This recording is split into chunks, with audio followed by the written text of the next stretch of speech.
ఎక్కడ పూజించబడతారో అక్కడ దేవతలు నడయాడతారు. సుహాసిని పూజలతోనే శ్రీ జగన్మాతకు అత్యంత సంతృప్తిదాయకం.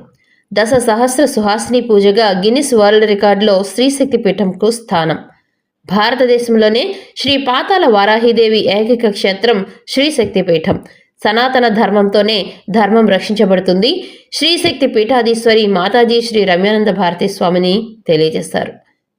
తిరుపతి జిల్లా రామచంద్రపురం మండలం రాయల చెరువు కట్ట దగ్గర శ్రీ కూర్తాలం పీఠాధిపతులు శ్రీ సిద్ధేశ్వరానంద స్వామిని ఆశీస్సులతో వెలసి ఉన్న శ్రీశక్తి పీఠంలో ఆదివారం శ్రీశక్తి పీఠాధీశ్వరి మంత్ర మహేశ్వరి శ్రీ రమ్యానంద భారతీ స్వామిని వారు సనాతన ధర్మం సుహాసిని పూజ శ్రీశక్తి పీఠంలో నిర్వహించే ఆధ్యాత్మిక ధార్మిక కార్యక్రమాలపై సుదీర్ఘమైన కార్యక్రమం నిర్వహించారు.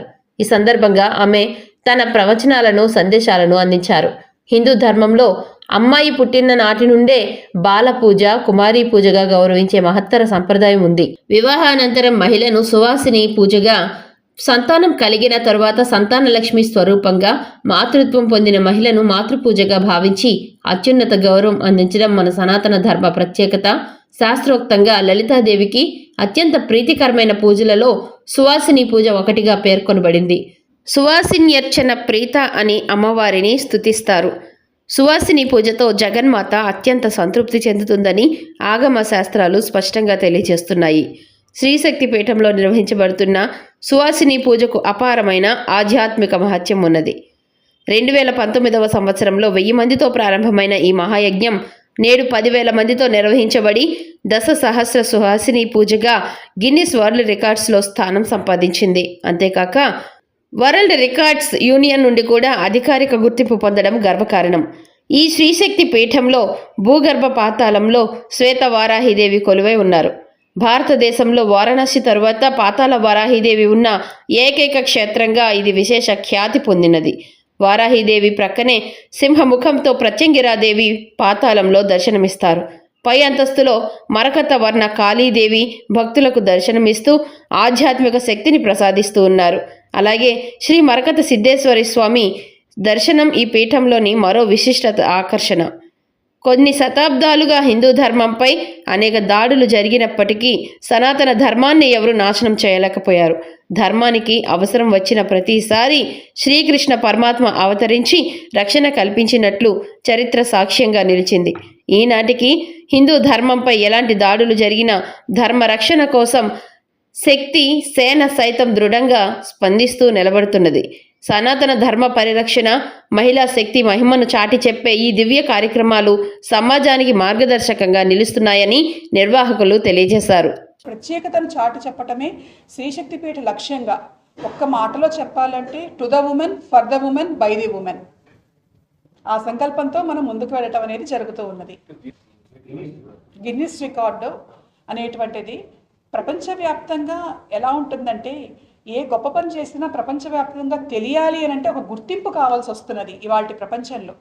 అయితే అదృష్టవశాత్తు మన మీడియా చాలా అద్భుతంగా పనిచేయటం వల్ల చిన్న కుగ్రామంలో జరిగినటువంటి ఒక విషయం కూడా ప్రపంచవ్యాప్తంగా విశ్వవ్యాప్తంగా తెలియజేసేటువంటి పనిని అద్భుతంగా చేయటం జరుగుతున్నది. అందులో భాగంగా ఆ గుర్తింపు అనేటువంటిది మనకి గిన్నిస్ వరల్డ్ రికార్డ్ అనేటువంటి ఒక మార్గం మనకు కనిపిస్తూ ఉన్నది. ప్రపంచంలో ఎవరూ చేయనటువంటి ఒక పని చేసినప్పుడు ఇటువంటి ఒక రికార్డుని వాళ్ళు అందించడం, అందజేయటం జరుగుతూ ఉన్నది. మనం చేసినటువంటి పని ఏమిటి అని అంటే, మహిళలు అందరం కలిసి ఒక చోట ఒక సమ్మేళనంలాగా ఏర్పాటు చేసి మహిళల భావనతోనే మహిళలు కనుక తలుచుకుంటే ధర్మాన్ని ముందుకు తీసుకువెళ్తారు, వాళ్ళు శక్తి స్వరూపుడు అనేటువంటి అంశాన్ని ముందుకు తీసుకెళ్లేటువంటి సమయంలో ఒక జ్యోతి ప్రజ్వలన చేసుకున్నాం, దీపాన్ని వెలిగించుకున్నాం. దీపాన్ని వెలిగించుకున్నటువంటి సమయంలో వేలాది దీపాలు ఒకేసారి వెలగటం అనేటువంటిది ఇంతకుముందు ఈ సంఖ్య ప్రపంచంలో ఉన్నటువంటి సంఖ్య కంటే కూడాను ఎక్కువ సంఖ్య ఆ రికార్డుని బ్రేక్ చేయటం అనేటువంటి జరుగుతున్నది అని వాళ్ళు గుర్తించి మనకు రికార్డుని ఇవ్వటం జరిగింది. అలాగే మరొకటి, ఇటువంటి స్త్రీ పూజ ఇన్ని వేల మందిని ఒకే చోట పూజించటం అనేటువంటిది ఎక్కడా జరగలేదు అని మరొక వరల్డ్ రికార్డ్స్ యూనియన్ వాళ్ళు మనకు ఒక రికార్డును అందించడం జరిగింది. ఇది మహిళలందరికీ కూడాను ధర్మ సామ్రాజ్యంలో దక్కినటువంటి గుర్తింపు, గౌరవం, ఒక రకంగా చెప్పాలంటే స్ఫూర్తిదాయకమైనటువంటి చిహ్నం. దసరాల్లో అలాగే మాఘ నవరాత్రులు రేపు రాబోతూ ఉన్నాయి. వారం రోజుల్లో మాఘ నవరాత్రులలో, అలాగే ఉగాది నుంచి మొదలయ్యే వసంత నవరాత్రులలో, ఆషాఢ మాసంలో వారాహి నవరాత్రులలో ప్రధానంగా సువాసిని పూజ అనేటువంటిది మనం చేసుకుంటూ ఉంటాం. స్త్రీ పూజలు ఇక్కడ జరుగుతూ ఉంటాయి. అమ్మవారి ఎదురుకుండా స్త్రీమూర్తులను కూర్చోబెట్టి మన 10,000 మందికి ఎట్లా అయితే చేశామో అట్లానే వాళ్ళని కూర్చోబెట్టి వాళ్ళకి బొట్టు పెట్టి చక్కగా దేవతకు మనం గర్భగుడిలో ఎలా అయితే అష్టోత్తరంతో చేస్తామో, ఎలా అయితే దేవతకు మనం నైవేద్యం సమర్పణ చేస్తామో అవన్నీ కూడా స్త్రీమూర్తులకు మనం ఇక్కడ చేసుకుంటూ ఉంటాము. వాళ్ళు హారతిస్తాము, వాళ్ళకి ప్రసాదం సమర్పిస్తాము, వాళ్ళ చేతితో నుంచి పూజ చేసుకున్న వాళ్ళు ప్రసాదం స్వీకరించడం ఉంటుంది. ఇవన్నీ కూడా జరుగుతూ ఉంటాయి. పూలదండ వేసి వాళ్ళ మెడలో వేయటం జరుగుతూ ఉంది. ఇంచుమించుగా కూడా కదా, గర్భగుడిలో అమ్మవారు కదలని దేవత అని అనుకోవచ్చు. మన వాడుక భాషలో చెప్పాలంటే కదిలే దేవతలుగా వీళ్ళని మనం పూజ చేయటం అనేది జరుగుతుంది. ఏదో చేస్తామనేటువంటిది కాకుండా నిజంగా మనం ఆ భావన చేసుకొని చేయటం అనేది ఇక్కడ మనకి జరుగుతుంది. చెయ్యొచ్చు. అయితే సామూహిక కార్యక్రమాల్లో ఏమవుతుంది అని అంటే చాలా సున్నితమైన అంశం ఇది.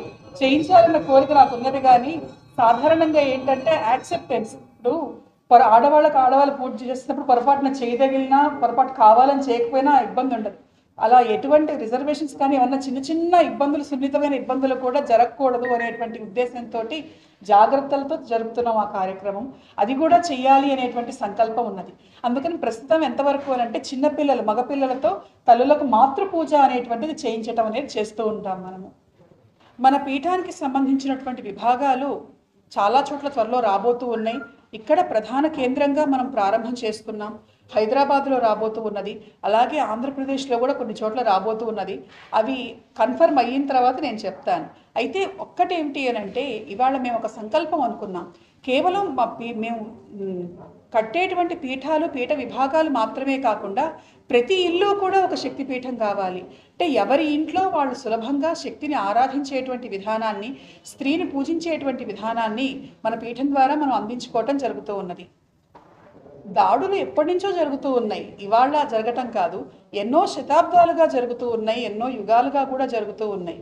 అయితే మన హిందూ ధర్మం గొప్పతనం ఏమిటి అని అంటే ఎంతమంది దాడి చేయాలని ప్రయత్నించినా ఆ సమయంలో అప్పుడు కొద్దిపాటి నష్టం కలిగిందని మనకు అనిపించవచ్చు. కానీ మన ధర్మం సనాతనమైనటువంటిది, నిత్యనూతనమైనటువంటిది.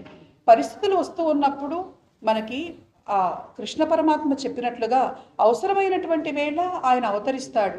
కేవలం ఏదో ఆయన శంకుచక్రాలను ధరించి అవతరించవలసినటువంటి పనే లేదు. కలియుగంలో మానవుడే దేవుడు అని చెప్పి హిందూ ధర్మాన్ని ఆచరించేటువంటి ప్రతి ఒక్కళ్ళు కూడాను ఎలాంటి ఇబ్బందులు హిందూ మతం ఎదుర్కొంటున్నది వాటిని ఖచ్చితంగా ఖండించి తీరాలి.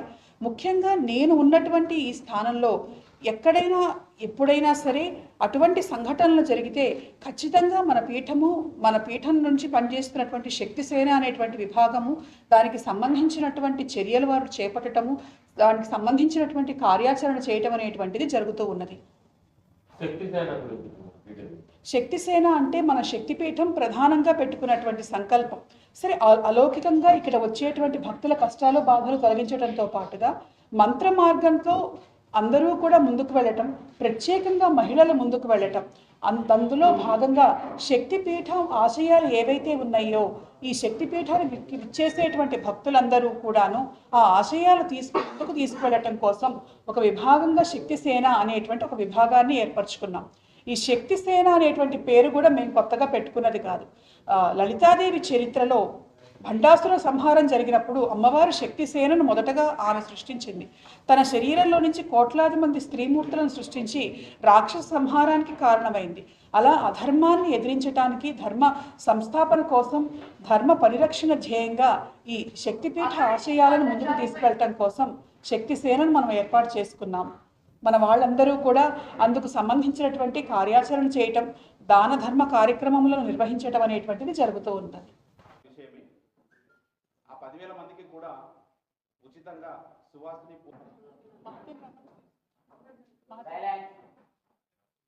మనలో ఆ రోజు చాలా మంది మన కార్యక్రమానికి కూడా వచ్చారు. జనవరి 6వ తారీఖు నాడున మనం అనుకున్నటువంటి సంకల్పం, ఈ పీఠం స్థాపన చేసినటువంటి సంకల్పం మొట్టమొదటిది ఏమిటంటే పీఠాలు అనగానే దేవాలయాలు, దేవతలు, భక్తులు రావటాలు, సందర్శించటాలు, కోరికలు తీర్చుకోవటం మాత్రమే కాకుండా సమాజానికి ఒక నిర్దేశకత్వం అనేటువంటిది చేయాలి అని ఒక్కొక్క పీఠం ఒక రకంగా సంకల్పం చేసుకోవటం జరుగుతూ ఉంటుంది. అయితే ఆదిశంకర సంప్రదాయంలో ఉన్నటువంటి కుర్తాళ పీఠాధిపతులు ఈ పీఠాన్ని స్థాపించినప్పుడు నాకు ఈ బాధ్యతలు అప్పచెప్పినప్పుడు ఒక మహిళగా నేను ఈ సమాజంలో, ముఖ్యంగా హిందూ ధార్మిక సమాజంలో ప్రాచీన కాలం నుండి మహిళలకు ఉన్నటువంటి గౌరవం, గుర్తింపు, వాళ్ళకు ఉన్నటువంటి ప్రాముఖ్యత ఏ విధంగా ఉన్నదో అది నేటి సమాజంలోకి ముందుకు తీసుకువెళ్ళాలి అనేటువంటి ఒక సంకల్పం చేసుకోవటం జరిగింది. నారీ ఏవ నారాయణి అనేటువంటి ఒక సూత్రాన్ని నేను ఆ రోజు సంకల్పించాను. మనకు తెలిసినటువంటి సిద్ధాంతం, ఎత్ర నార్యస్తు పూజ్యంతే రమంతే తత్ర దేవతాః.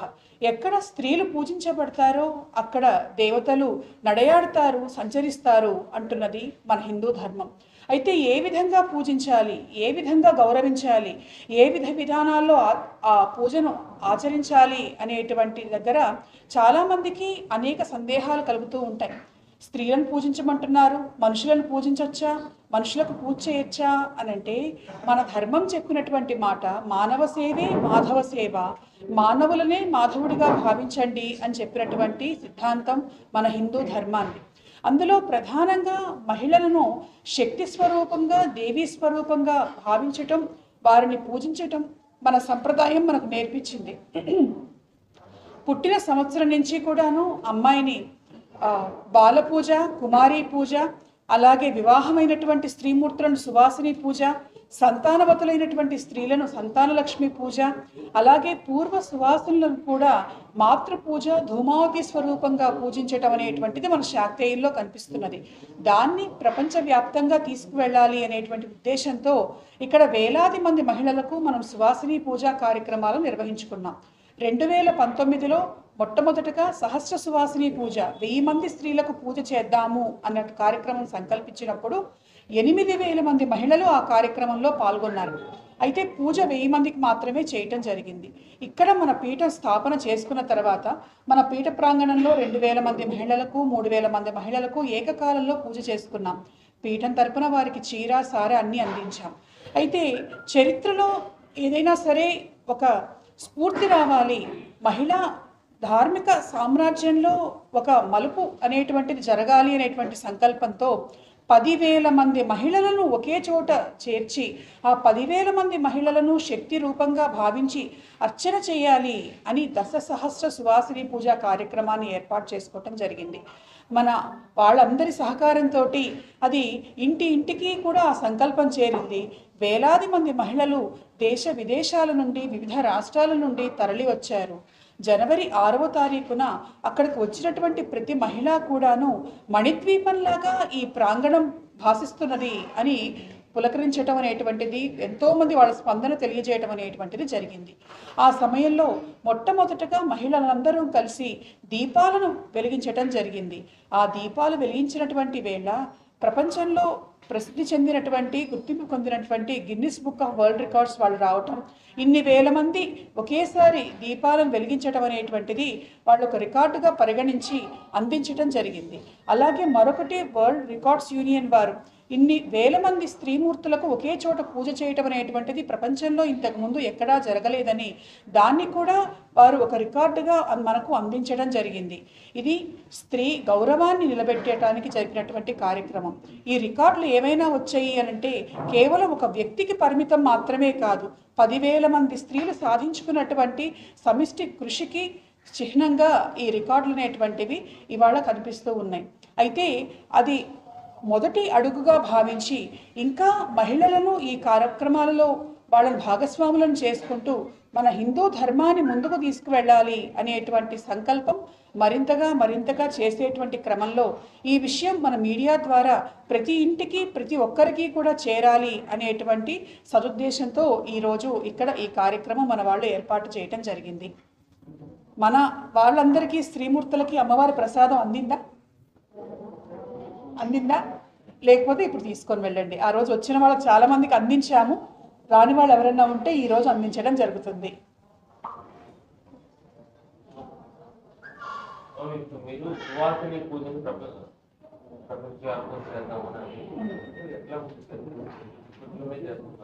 లేదు. ఇంతకు ముందర కూడా మనం అమెరికాలో చేశాము, ఇంగ్లాండ్, యూకేలో కూడా ఫ్రాన్స్లో అడిగారు. అయితే కోవిడ్ కారణాల వల్ల నేను మిగిలినటువంటి దేశాలకు వెళ్ళటం అనేటువంటిది ఆగింది కోవిడ్ కారణం వల్ల. ఇంతకుముందు విజయవాడలో జరిగింది, విశాఖపట్నంలో జరిగింది, ఏలూరులో జరిగింది, ఇక్కడ జరిగింది, హైదరాబాద్లో కూడా జరగబోతూ ఉన్నది. అలాగే ఇంతకుముందు చెప్పినట్లుగా విదేశాల్లో కూడా జరగటం జరిగింది. సువాసిని పూజ అనేటువంటిది చాలామంది చేసుకునేటువంటిది. అయితే దాన్ని ఇంకా ఎక్కువ స్థాయిలో గుర్తింపు తీసుకురావాలి అనేటువంటి సంకల్పంతో మనం ముందుకు వెళ్తూ ఉన్నాము.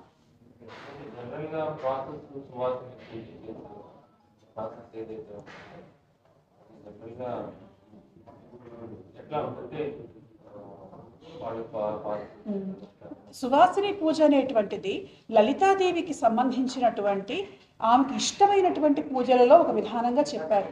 అమ్మవారి గురించి చెబుతూ సువాసిన్యర్చన ప్రీత, సువాసులను పూజిస్తే అమ్మవారికి సంతృప్తి కలుగుతుంది, ప్రీతి కలుగుతుంది అని చెప్తూ, అమ్మవారిని మనం దేవాలయంలో ఎలా అయితే ధూప దీప నైవేద్యాలతో ప్రసాదంతో పూజిస్తామో అదే విధి విధానం సువాసినులను పూజించేటువంటి విధి విధానం మనకి అందించబడింది.